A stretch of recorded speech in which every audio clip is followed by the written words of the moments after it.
All right, good morning or good evening, wherever you might be coming in from. Welcome and thanks for joining us. My name is Matt Cornwell. I'm the Associate Director of Student Services at RIT Saunders College of Business.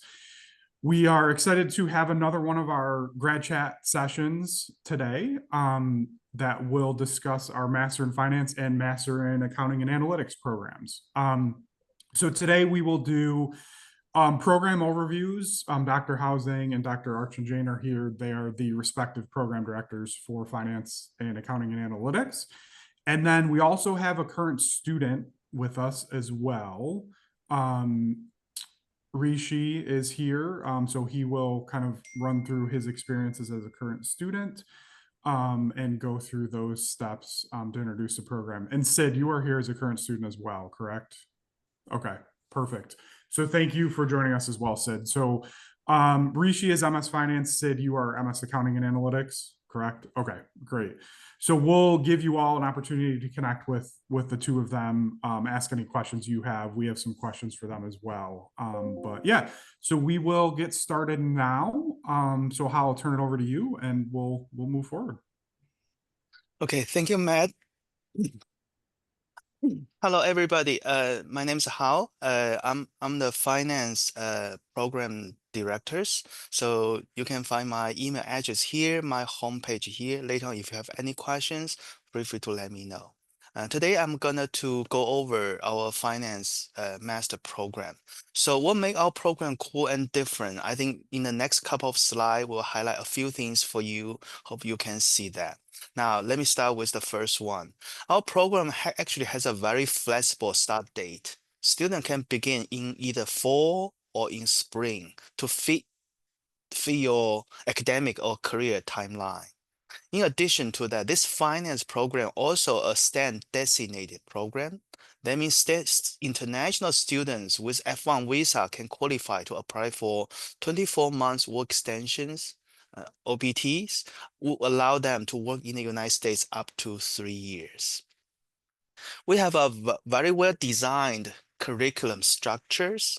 So in the next several slides, I will go over the curriculum in details.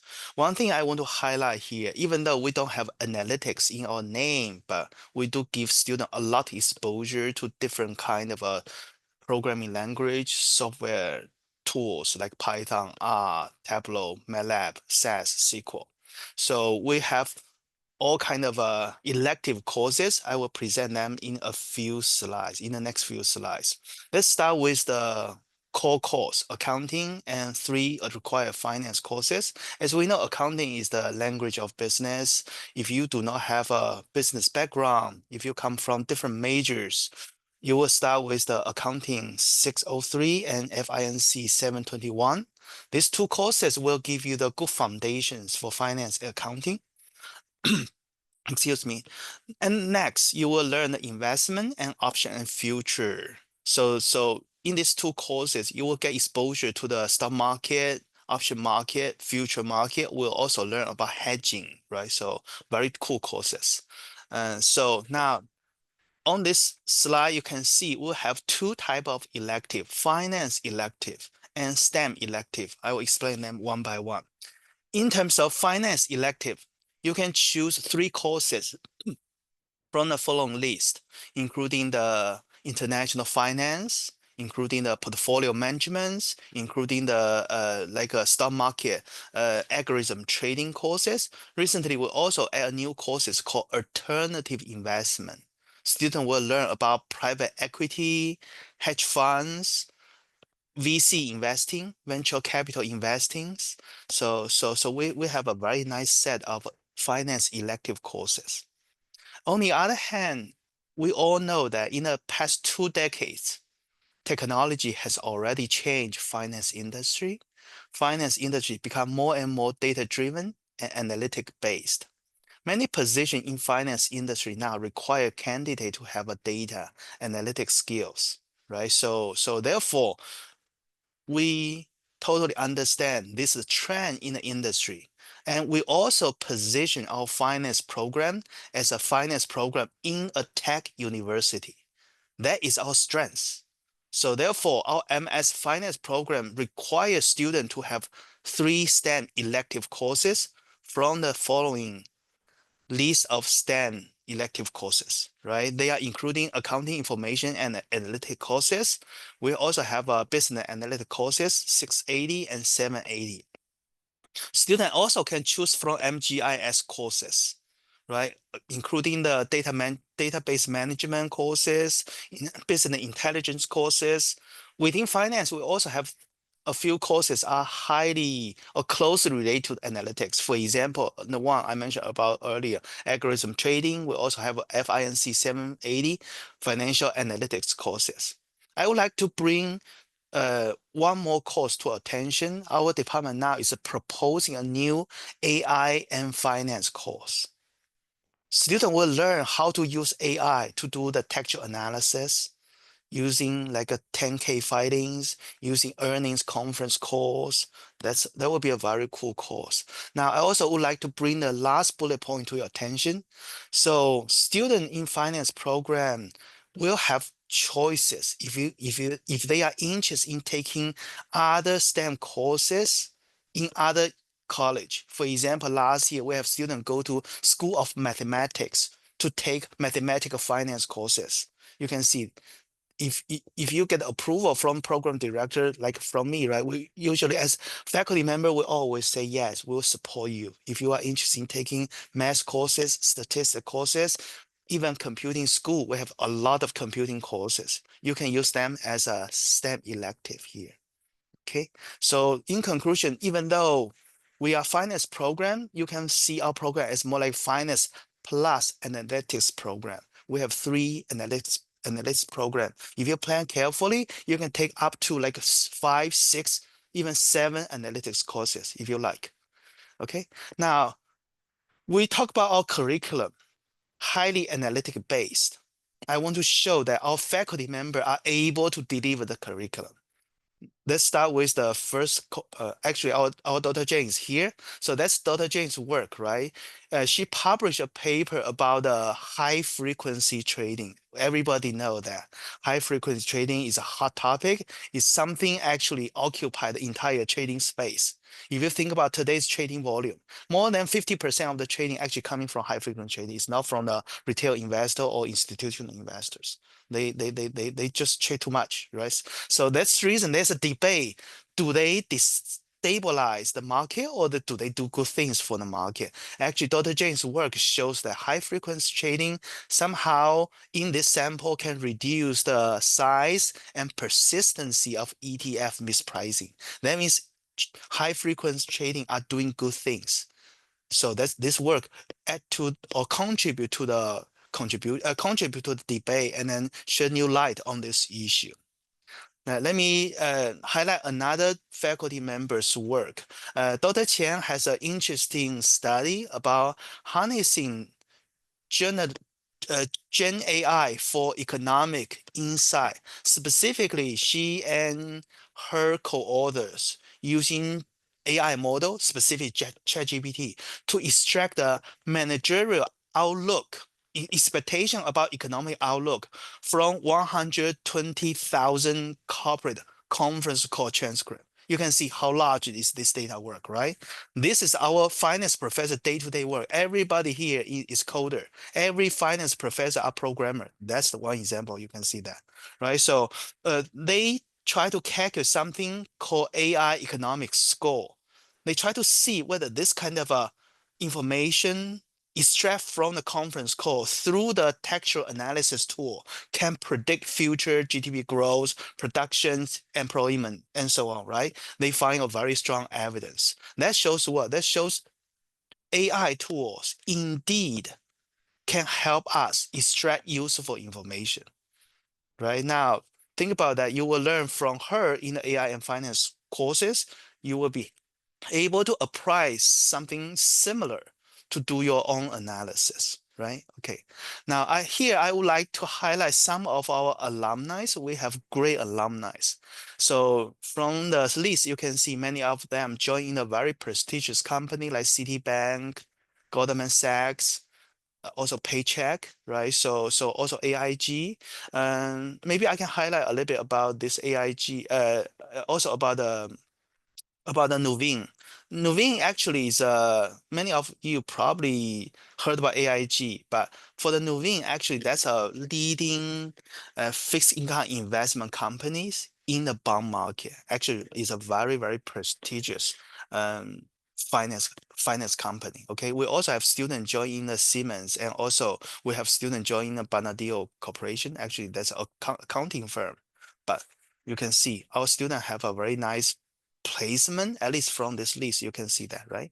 Okay, now in the next few slides, I would like to highlight some resources here we provide to our students. The first one I want to show is the Bloomberg terminals. From this picture, you can see there are several computers here. Actually, they are not a regular computer. They are so-called Bloomberg terminals. Our university every year spend around 90,000, to subscribe around 12 Bloomberg terminals. So if you talk about investment industry, Goldman Sachs use them, Citibank use them. So basically, students here have the same access like finance professionals in Goldman Sachs. So in addition, before students graduate, we will require students to acquire the Bloomberg Market Concept Certificate. You can put that on your resume to signal that you have exposure to Bloomberg terminals, right? Okay. So now also I would like to highlight our club. We have a club called Financial Management Association Club. They usually hold a meeting in this room. Later on, we have an outstanding student here, Rishi. Actually, he's a very active member of the club. He might be able to talk a little bit more about that too. So in this club, we manage a real portfolio, around $350,000 real portfolio. Students are the portfolio managers. They make decision to buy, to sell, to manage this real portfolio. And also, this club provide a lot of opportunity to allow students to network with the finance professionals, alumni. So that means we offer a lot of good networking opportunities. This slide, I would like to highlight some additional opportunity about the competitions. In the past few years, the club has had some success about from the student competition. For example, in 2020,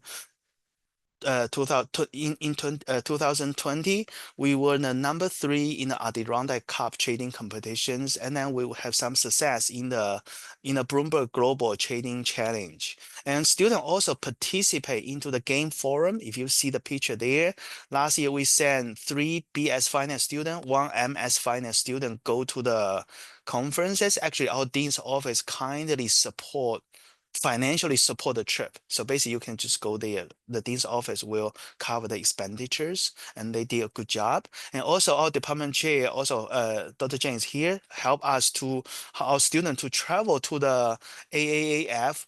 New York State, New York Stock Exchange trip, right? In the Tiger traveling program, and then we also have finance advisory board member. I will talk about that later in another slide.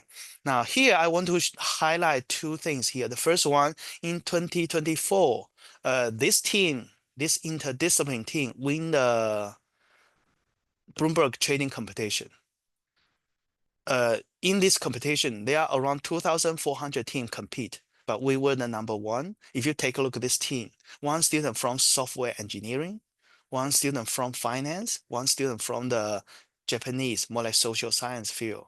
So you can see this is the culture at RIT. We usually work cross-discipline. Interdiscipline work sometimes lead to great outcome. So that's the reason in our BS Finance program, we realized that half of our minor students are from computing college. So that's the reason you can see our curriculum really provide you tools to apply programming language analytics tools, because finance is a most data-rich field, from my perspective, most data-rich field in social science domain. That's the reason students find out that actually finance has a lot of data, they can apply their tools, they decide to minor in this space, okay? Now, another example is a young gentleman, Owen. He is our president of the FMA student club we mentioned earlier. In this picture, he moderated a conversation with Mr. Williams.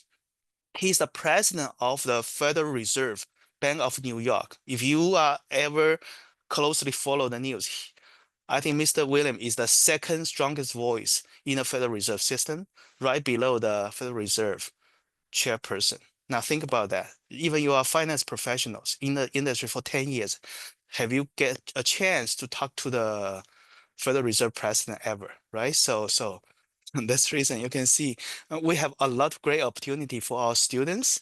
Now, last things I would like to highlight the finance advisory board members. Our department chair, Dr. Jane, in the past summers, make great effort to reorganize our board. Now we have a very, very nice finance advisor board. Many of them come from different space, right? Wealth management, banking, investment company.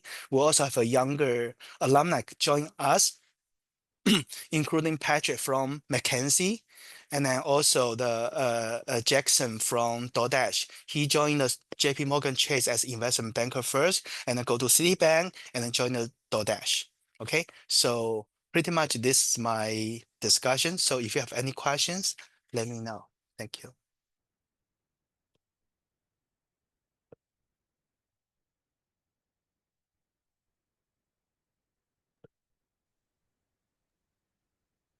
All right.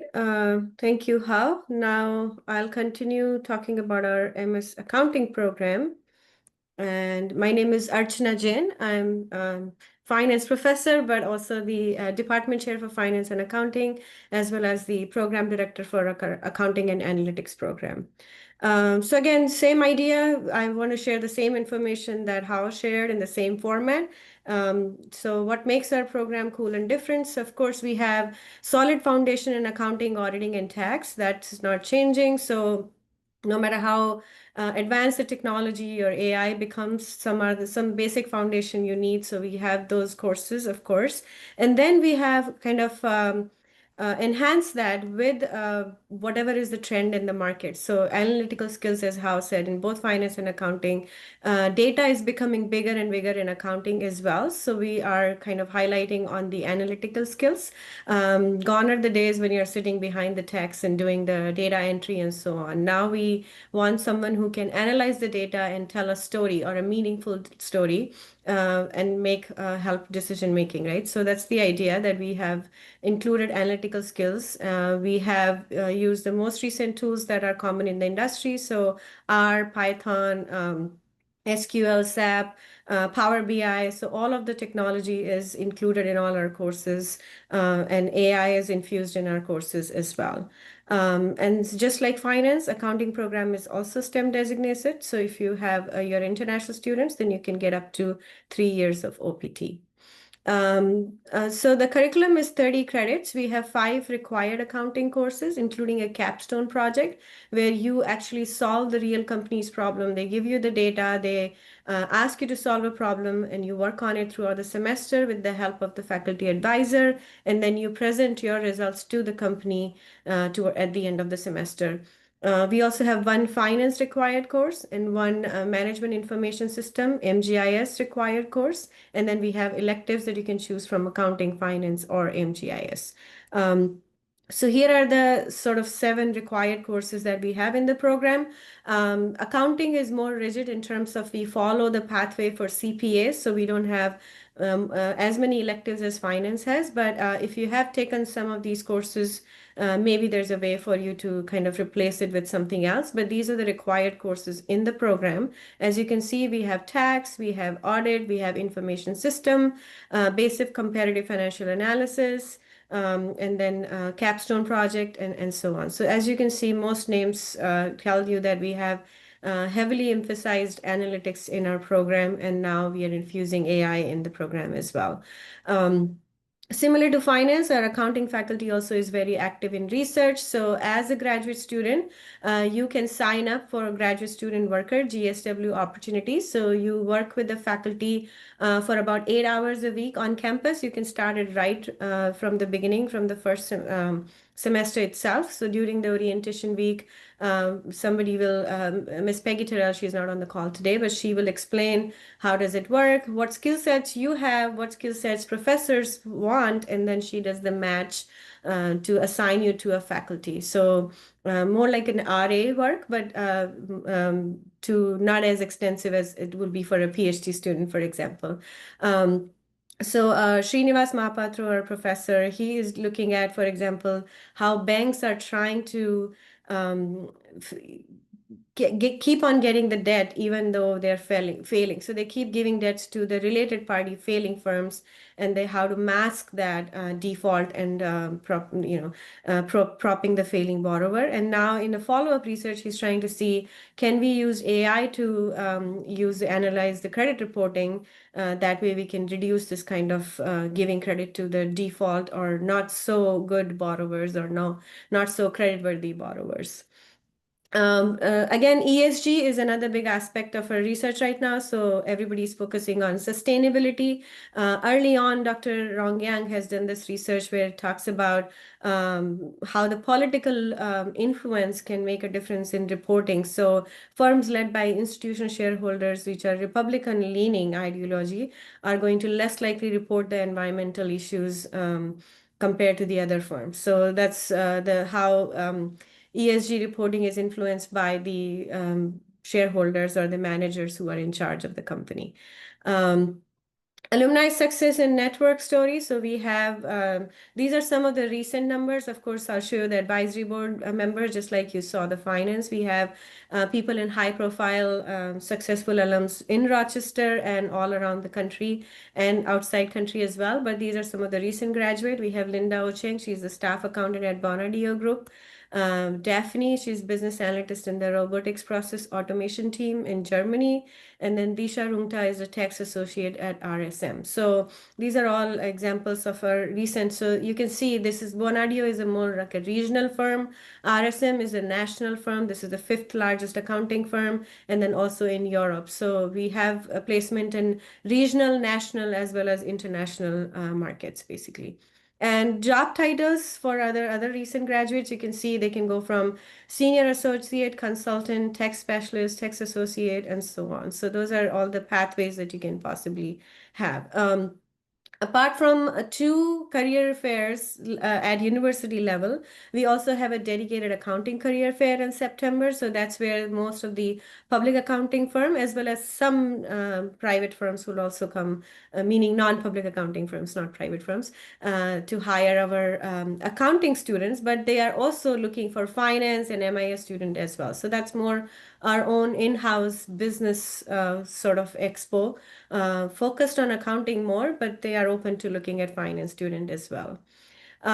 Just like FMA Club, we also have an NGA Club. We are not managing money though. This is next generation of accountant. This is more of a networking opportunity. So with accounting professionals and employers. So every other week, they'll invite someone from the accounting field with a different expertise. So sometimes they'll have tax person, audit person, government. One time they invited sports auditing person. And they are also doing, along with FMA first time, now they're doing it with the Personal Finance Club financial literacy event. They also do etiquette dinner every other year. And then we also have our signature accounting banquet in January, which is a very formal event, and you get to network with all the local accountants in the neighborhood, in this region, basically. With the accounting advisory board, you just like for the finance, same thing. We have launched a one-on-one mentoring program. So this is where you get to, we pair you, individual student, with the mentor for the whole academic year. You can ask them any type of questions, for example, resume reviewing or mock interviews. Those are the basic, but how do you get where you are? What mistakes you have made? What lessons you have learned? What were the most important key skill set that you have that made you a successful person? So anything along those lines. And sometimes I'm like, I have no idea what am I doing. So creating like a vision board. One of the mentor helped a student creating a vision board of what should her pathway look like, because she knew she wanted to study accounting, but she didn't know where she wants to go with it, so that the mentor helped find out different pathways and what would work for her, given her personality, her skill sets, and so on. We have a scavenger hunt. Again, these are basically just example of events. I don't have to go one by one, but the idea that our accounting as well as finance advisory board members are willing to come to campus and spend time with you. And this is a very unique opportunity that I don't see very often. I have heard from students that, oh, our friends, other schools say that we don't have this option. So they are on campus all the time in different shapes and form, visiting classes, visiting clubs, doing networking events, and so on. And we visit them as a traveling tiger. So traveling tiger is like we take a bus full of 30 students. We go to 3 or 4 different companies in one day. So like a day in the field, what does it look like? So this is our accounting advisory board. Again, you can see this is very regional and local, but we also have members, international members. But the idea is we want them on campus. So we have heavily shifted or geared towards the regional members, but you can see there are directors and partners and so on involved in our board, and they are so kind and willing to come to spend time on campus. Very briefly, some overview of the college. We are AACSB accredited school. Only 5% of business school hold this accreditation. We have strong national and global reputation. And the biggest selling point for me personally, if I were to ask why should you come to RIT or to Saunders College of Business, is because we have benefit of both worlds. We are a small college at a large university, which means you professors know you, they are accessible. If you don't come to class, we will know you in a good way. If you're not doing well, we'll try to ask what's going on. And you have access to us. We have open door policy, we have office hours, whereas in other schools, sometimes you have 100 and 200 students in one class. Our class size are capped at 40, but advanced classes, you say usually less than 20 students in one class. So it's very um, um, intimate environment, but yet you have all the resources of a large university because we have 17,000 students on campus. So anything that you can imagine, clubs, facilities, we have all of that. And we have experiential based learning. So unlike some other countries, not necessarily for domestic students, the lectures are just basically you go listen to the professor, you take the exam. But our curriculum is very experiential based. There, every class you have projects and presentations and discussion and so on. So it's not going to be just listen to the lecture. So you're very engaged, very hands-on type of curriculum. And as we already mentioned, our faculty is engaged in the cutting edge research. So many of them have some industry experience before coming to academia. So that can be very helpful as well. Recently, we did a $28 million expansion, opened last January with the whole idea of enhance, elevate and expand. So you can see we have an event space on the 4th floor, which gives us access to bringing all kinds of members of the community to campus, different society. For example, we can have a business forum. We invited 5 different banks one day. We can do our guest speakers in the big auditorium, which these facilities were not available. And most importantly, we have about 13 team rooms that students can just reserve on their own. And they basically can use that for projects, and you don't have to go anywhere else. You don't have to go to the library, but if you want to work on a project or individual study in a private setting, not getting any disturbance, you can book the team rooms and work there. And completely infused with PowerPoints everywhere, which is what the students demanded, that they want connection to the, all the devices they're using. In general, we are a vibrant campus, 1,300 plus annual events, 300 plus active clubs.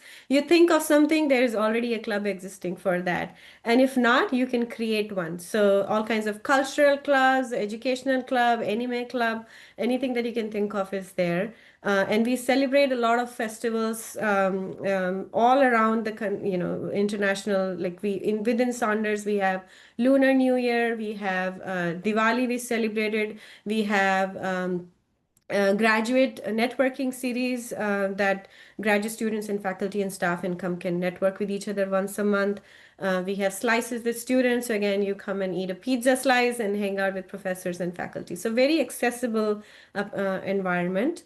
And those who do not know about the Rochester region, we are known as Finger Lakes. As you can see the map on the top right, this is Finger Lake region. We are upstate New York, and the weather, we have all four seasons, very beautiful environment.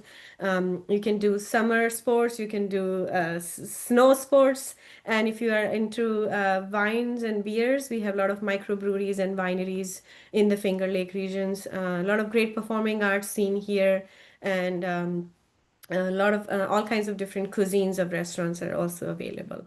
So that is all I have to share. I guess we can stop that and go to Q&A, or I'll give it back to Matt on how he wants to proceed. Thank you, Archana and Hal. Really appreciate it. Great insights, and excited to connect with future students for the program. So now we'll jump into the current student panel discussion. So Rishi and Sid, I'll throw it to you. Let's start with introductions, just your background, kind of academically, undergrad background, things like that. Anything you want to highlight is fine. Rishi, I'll start with you, and then we can go to Sid. All right, so I did do my undergrad here at RIT. I was finance as well for my bachelor's, and I'm doing my master's in finance. I'm finishing up grad school right now and working in wealth management. And for sure, RIT definitely did help me make that possible. They helped me formulate a schedule that would allow me to work and go to class at the same time. So that was definitely a good opportunity for me to have right now. Great. Thank you, Rishi. Appreciate it. And Sid? Hi, thank you, Matt, and everyone to giving me this opportunity. Uh, yeah, I'm Siddharth Sthana. I'm basically from India, and currently I'm pursuing accounting analytics MS. And I'm coming from 10 years of experience, prior experience in auditing and analytics. Um, I also have worked in internal audit, SOX compliance, project management. Yeah, as you have all mentioned about, yes, RIT had actually shaped me into a more analytical, adaptable, and forward-thinking professional. The coursework has actually helped me to connect to, the theories into a real-world applications. And with pursuing all those courses, I actually have got opportunity to learn hands-on experience on current tools like R, Python, and Bloomberg to interpret market data and predict trends. So I I believe with this experience and exposure to case studies, leadership opportunities, and volunteering and participating in cultural events has actually pushed me to become a person who can actually add value to the workplace. Awesome. Thank you, Sid. Appreciate that. So first, let's start with why you chose RIT for graduate study. Sid, I'll start with you as you're coming from, outside of RIT from your undergrad experience. So what has that experience been like for you, and why did you choose RIT for grad study? I chose RIT because it perfectly bridges technology with business. Coming from auditing and accounting background, I wanted a program that wasn't just about debits and credits, but about how data, analytics, and technology are transforming financial decision making. What exactly made RIT stand out for me was its strong connection with industries and focus on hands-on learnings like tools, R, Python, Bloomberg, and its global reputation for innovation and excellence. Plus, obviously, the culture here is incredibly collaborative. It felt like a place where I could grow professionally and personally both. Great. Thank you, Sid.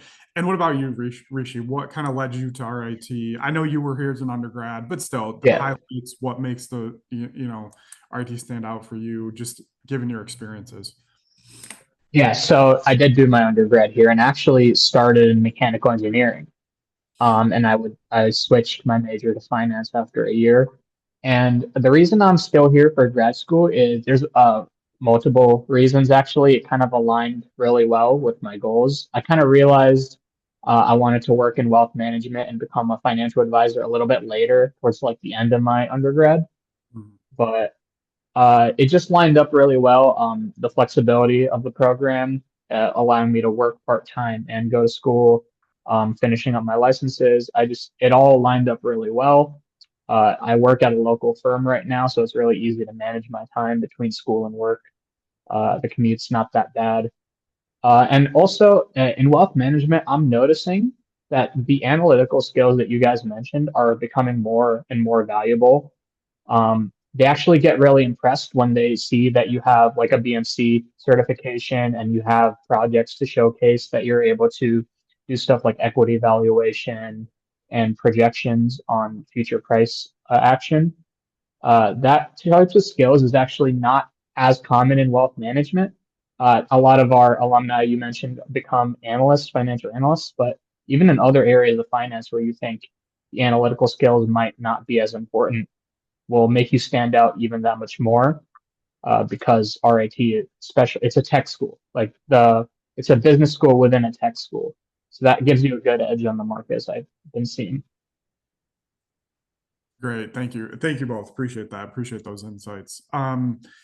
So the next piece I want to highlight is the co-op component. Obviously, that's a big part of RIT. It's a key differentiator. Now, at the graduate level, a co-op is not required. However, it is often pursued. And Rishi, I know you obviously had to do one as an undergrad, so you can certainly speak on that as well, because there's a lot of similarities, right? If depending on what the experiences are and things. But so for either of you, what was that process like? Sid, if you did do a co-op, what was that process like? I know you have a ton of experience, so you may not have done one, but the Right. co-op experience and how that's kind of helped prepare you for your future career.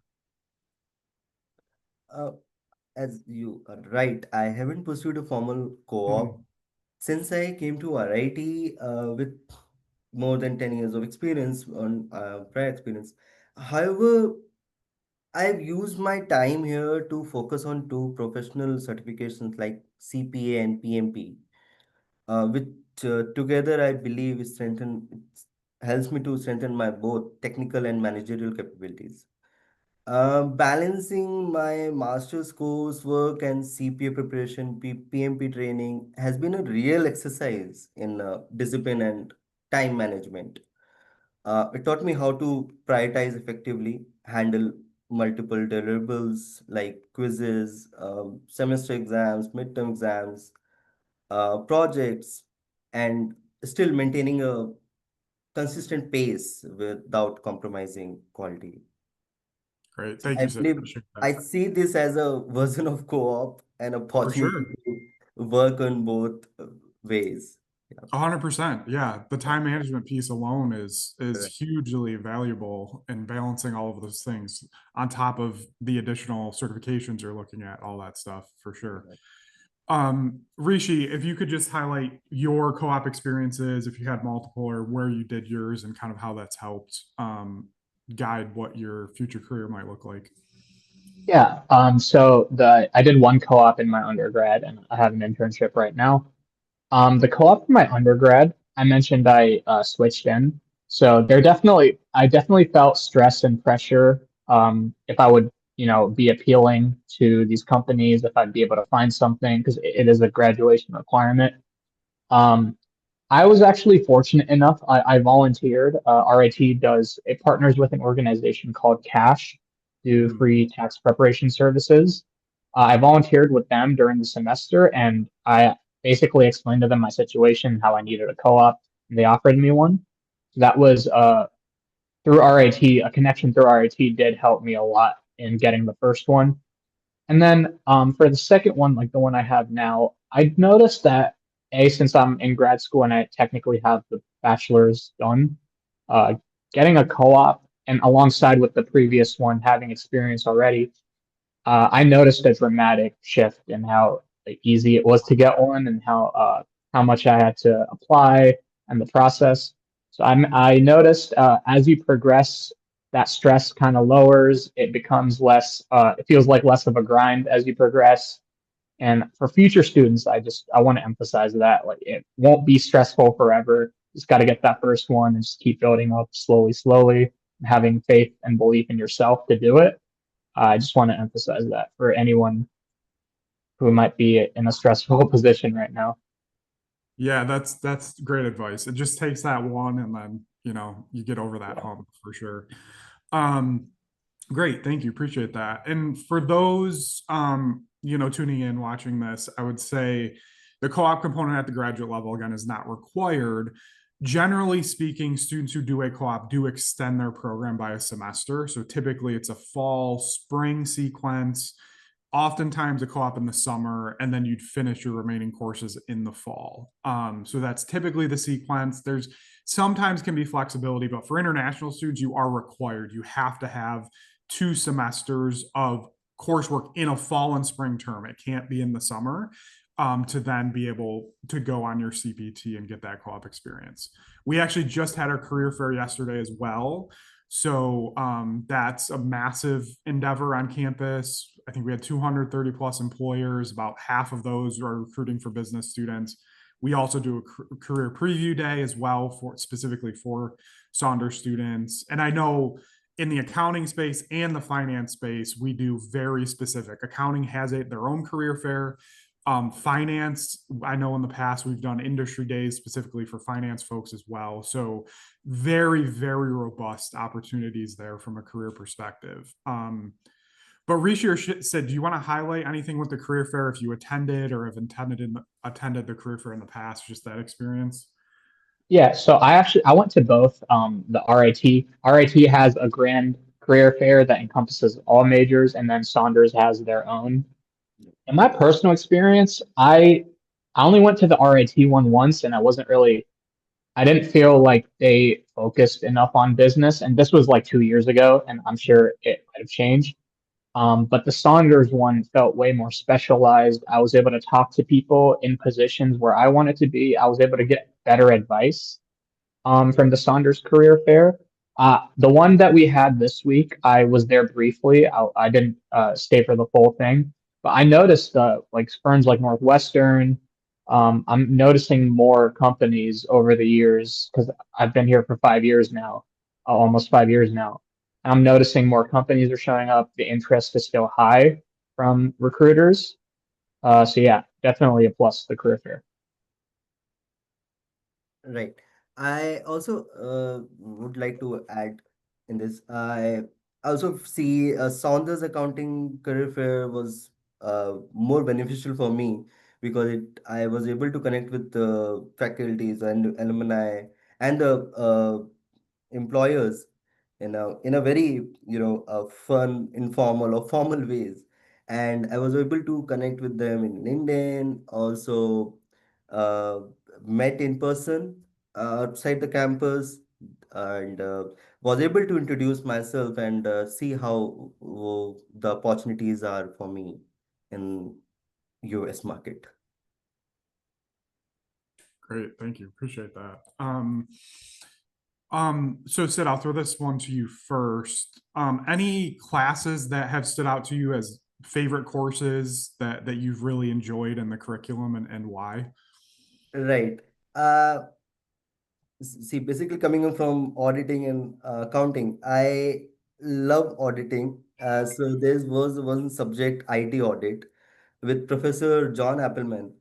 He brings a wealth of real world experience into classroom and connects every concepts into current industry trends, whether it's about ERP controls, cybersecurity, AI driven audit controls and risk.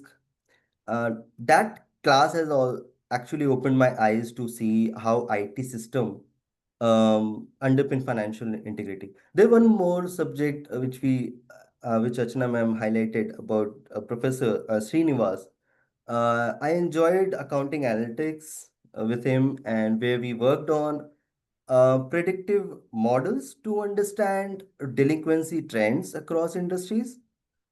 I was able to use my use learnings like about like R, Python to understand the financial data and interpret it and make decisions on it. Yeah. Great, thank you. And how about for you, Rishi? Any courses specifically that have stood out to you, particularly on the graduate side? Oh, definitely the two courses I've had with the lovely professors on the panel right now. Uh, but uh, Professor Howe's class was one of my first ever exposures to. It was intermediate investments with Professor Howe. It was a great exposure to the theoretical side of finance, understanding how we do valuation, the equations that go behind uh, measurements like beta and alpha of stock. Um, Even though we could see those numbers on a Bloomberg terminal, understanding the calculation and the logic behind how we get to those numbers, the significance, what it means for your overall investment strategy and your portfolio. I think that was really important for me to learn personally, because investing's always been a passion of mine, but understanding that on a deeper level was huge for me. I'm also currently in securities with Archana, and it's a very similar course I'm noticing to what Professor Howe taught in undergrad. Um, but yeah, just the more analytical courses have been fun, and also I took a financial planning course with Professor Strubeck, which was one of my first ever exposures to the industry I'm in now. So yeah, I'd say overall, all the courses, there's an opportunity to expose yourself to different aspects of finance, figure out what resonates with you the best. Uh, yeah. Great, thank you. Thanks, Rishi. Appreciate that. All right, and then I think the last couple questions here. The one, and I know Rishi, I know you've been heavily involved in on campus with extracurricular activities, and Sid, anything that you want to highlight there as well. But anything there, whether it's clubs, organizations, I know you've both mentioned professional networking opportunities and stuff like that as well, which I think we do a really good job with. But any extracurriculars you just want to mention and highlight as we kind of wrap up here? Yeah. One of the best parts of RIT experience has been staying active both on and off campus. Mhm. I've been involved in several cultural and professional events, from participating like Diwali celebration and Garba nights. A few days back, we had campus carnival that showcase our vibrant student cultures. And I've also attended networking events like Accounting Management Conference, Accounting Career Fairs, which helped me to connect alumni, faculty, employers. And beyond campus, I am also volunteering in Rochester chapter of Project Management Professionals, Oh, PMP. nice. It's been a great way to network with local industry leaders, gain exposure to real world project management practices, and apply what I'm learning in RIT. So those activities have really helped me to strengthen my teamwork, leadership, and technical and communication skills. And of course, Awesome. I'm looking forward to upcoming more events like I think Halloween. Halloween would be fun, great. So yeah, I'm curious to know. Yeah. Yeah, it's coming about 3 weeks away. That's awesome. No, I appreciate those insights. Rishi, anything that you want to highlight as well? Yeah, real quick.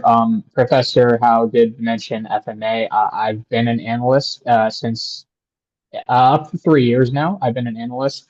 And before I had my first co-op, it was definitely my first ever exposure to responsibilities of that go into managing a portfolio with that much money. It was over 200K when I joined, and now it's 350K, I believe. So that was being part of that growth was huge. And also, FMA, another really good highlight is it does allow you to network. We have guest speakers all the time. Owen's a good friend of mine, and he's always telling me about the people he's talking to and the types of speakers he wants. My first ever, one of the mentors that I had in the speed networking 2 weeks ago, I met him years ago through FMA because he was a guest speaker, and we reconnected. We had that basis, so that was huge. Honestly, any finance major, either grad or undergrad, I highly recommend joining FMA. The opportunities are really good.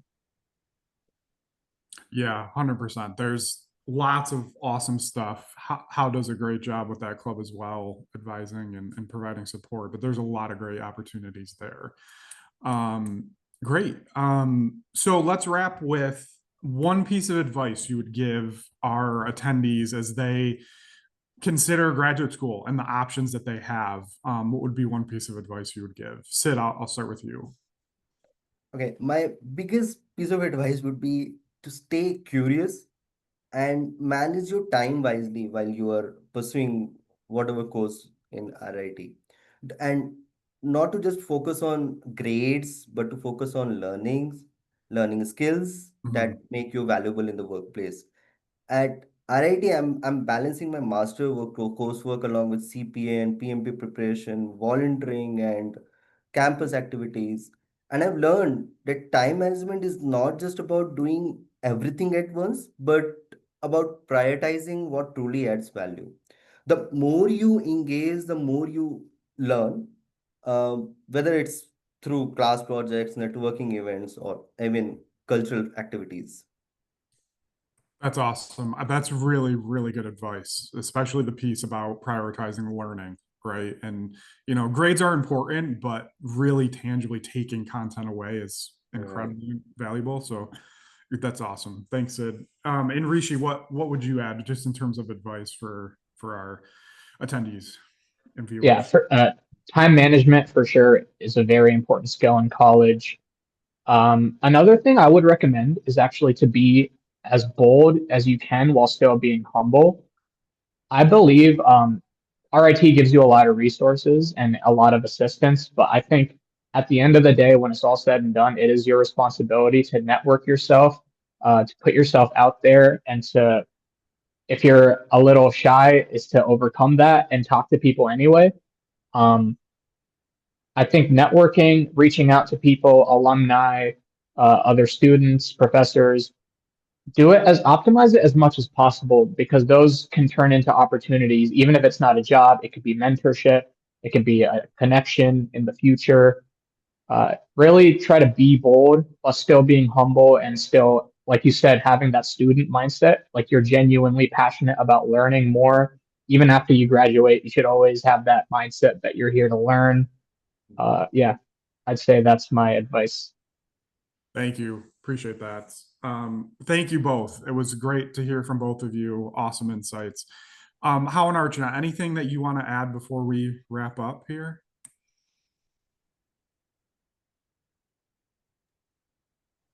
Yeah, just that we are again excited for students who have the drive and passion to learn. We want eager students, and once you're here, we try our best to help you succeed in any way possible. We throw a plethora of opportunities for you at you. It's up to you to take advantage of it, and in general, ask for help. We are all here.